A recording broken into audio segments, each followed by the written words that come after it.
the Bondi, where Bondi comes from, which, correct me if I'm wrong, Dominic, it means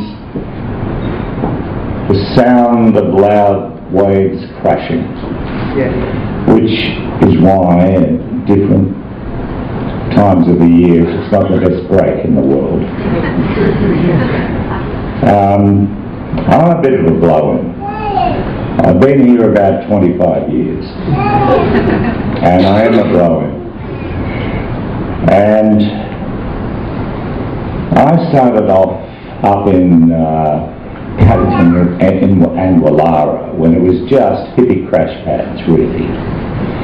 And by the time I could come to buy a place, I couldn't afford up there. But I'd always had a bit of a connection with Bondi and Tanner and Bronte, which are always the best surfing places. And so I came down the hill and I bought a little flat in Kailua Street. And nothing. Unfortunately, Paddington and Wallara had followed me down the hill. But the wonderful thing about Bondi is the mix. Just a mix of people.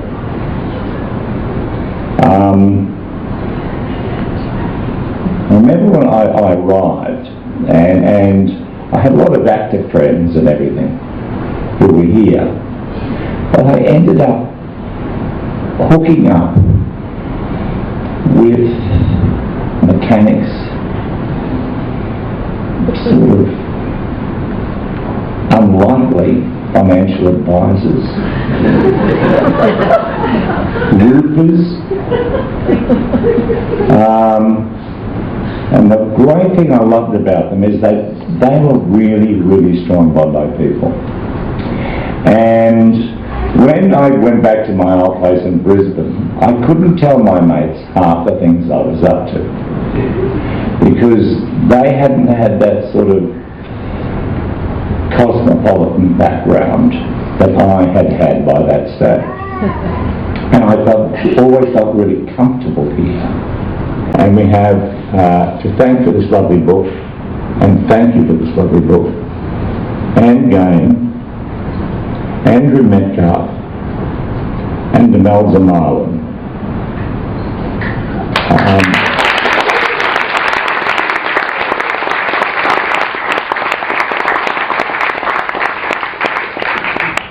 And the readers, because I'm going to read some sections of the book to you. Odile Le Clezio, Arky Michael, and Tim Game. And what I'd like to do is call Odile up at the moment and get her to read her section of the book.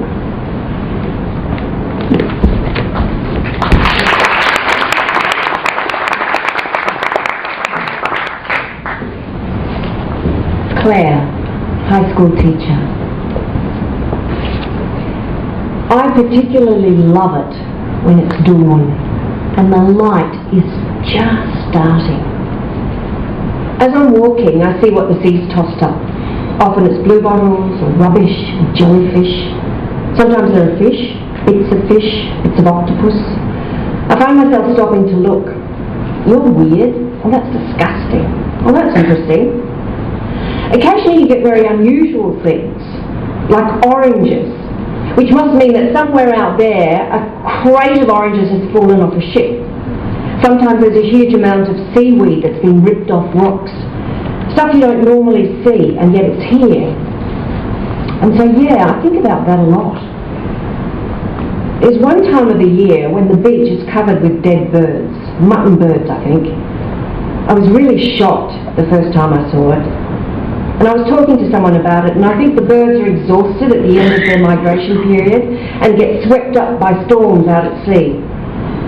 So you're obviously tuned into that sort of thing, and it's a really good reminder that this is not just a little pretty beach that's here for us.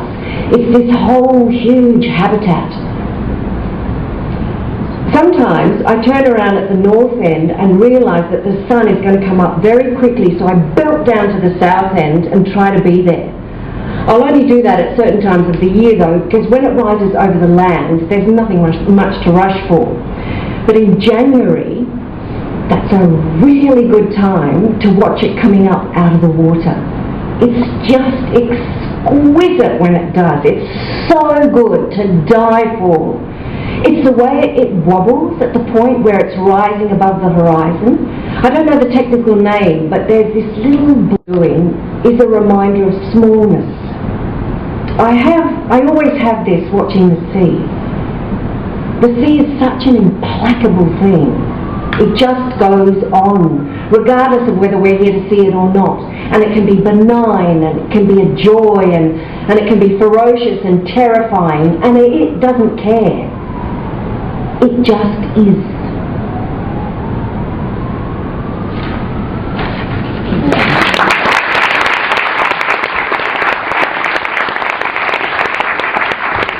Now Tim will come and read another excerpt.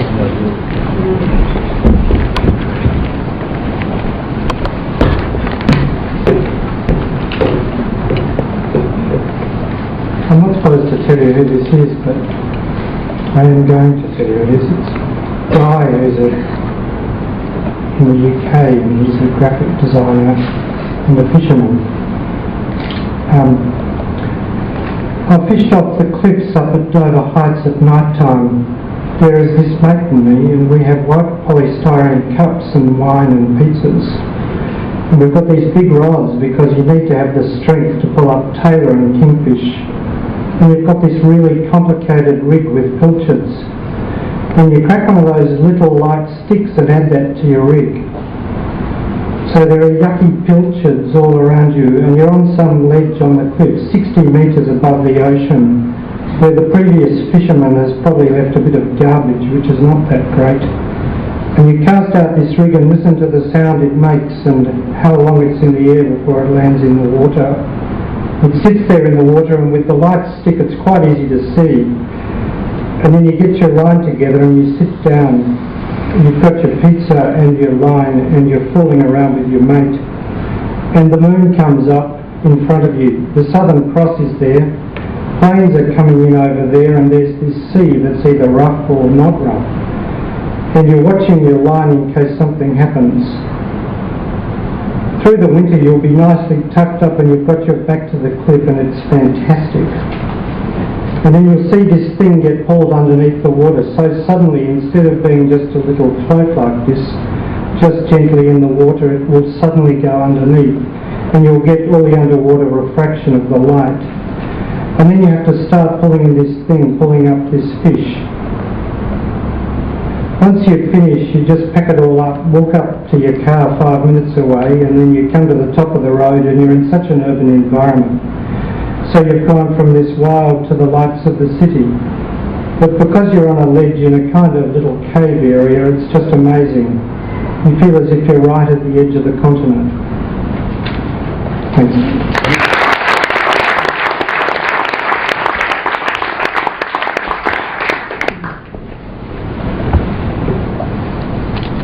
Alex. Poppy's got all her little friends down here that she bumps into. And well, I'll tell you how it's worked for me. I'll start with when I got Poppy, which was 10 years ago.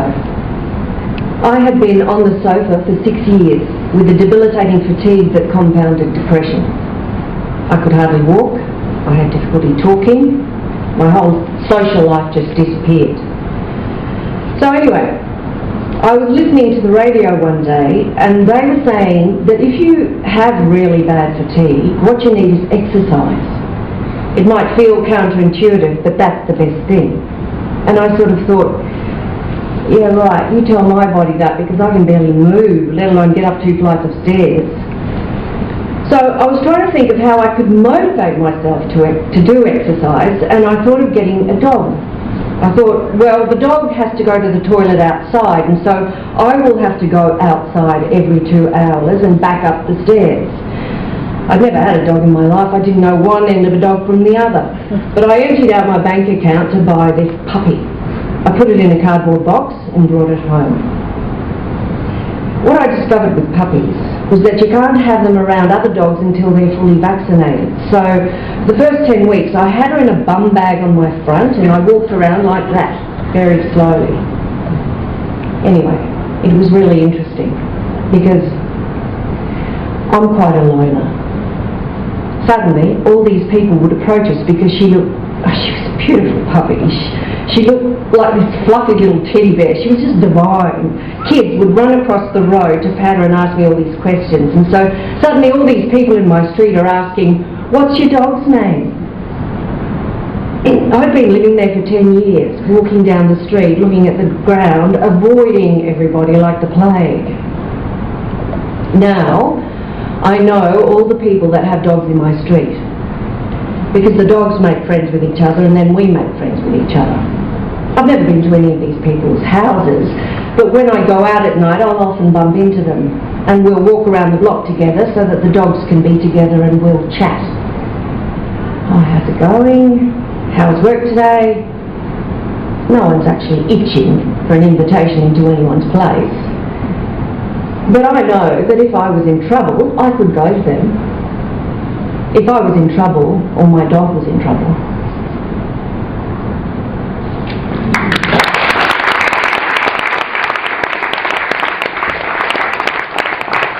Tony, I am religious about surfing.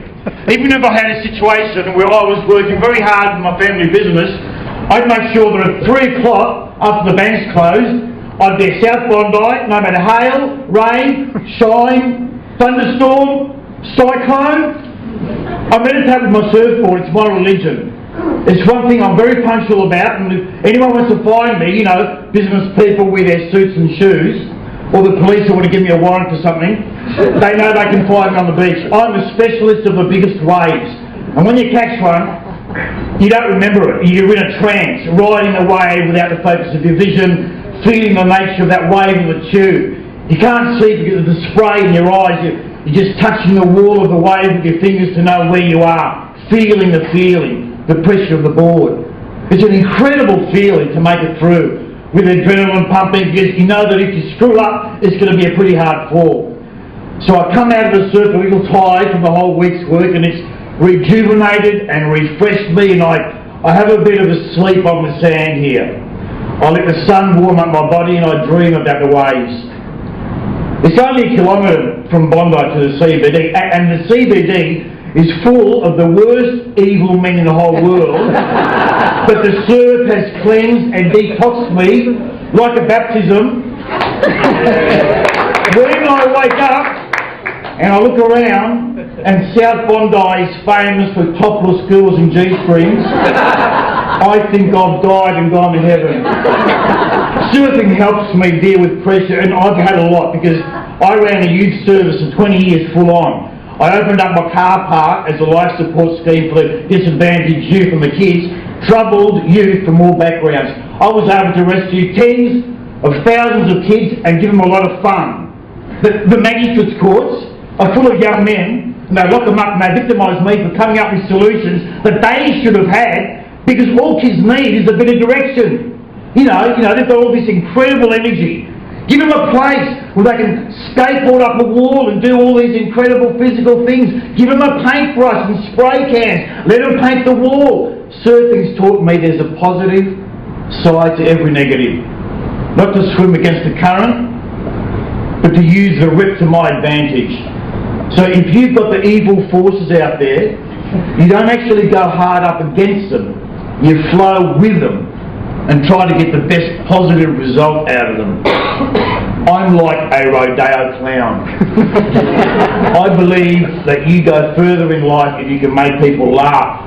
Be a comedian, not a criminal, and you'll be all right with your girlfriend, your mother and the police.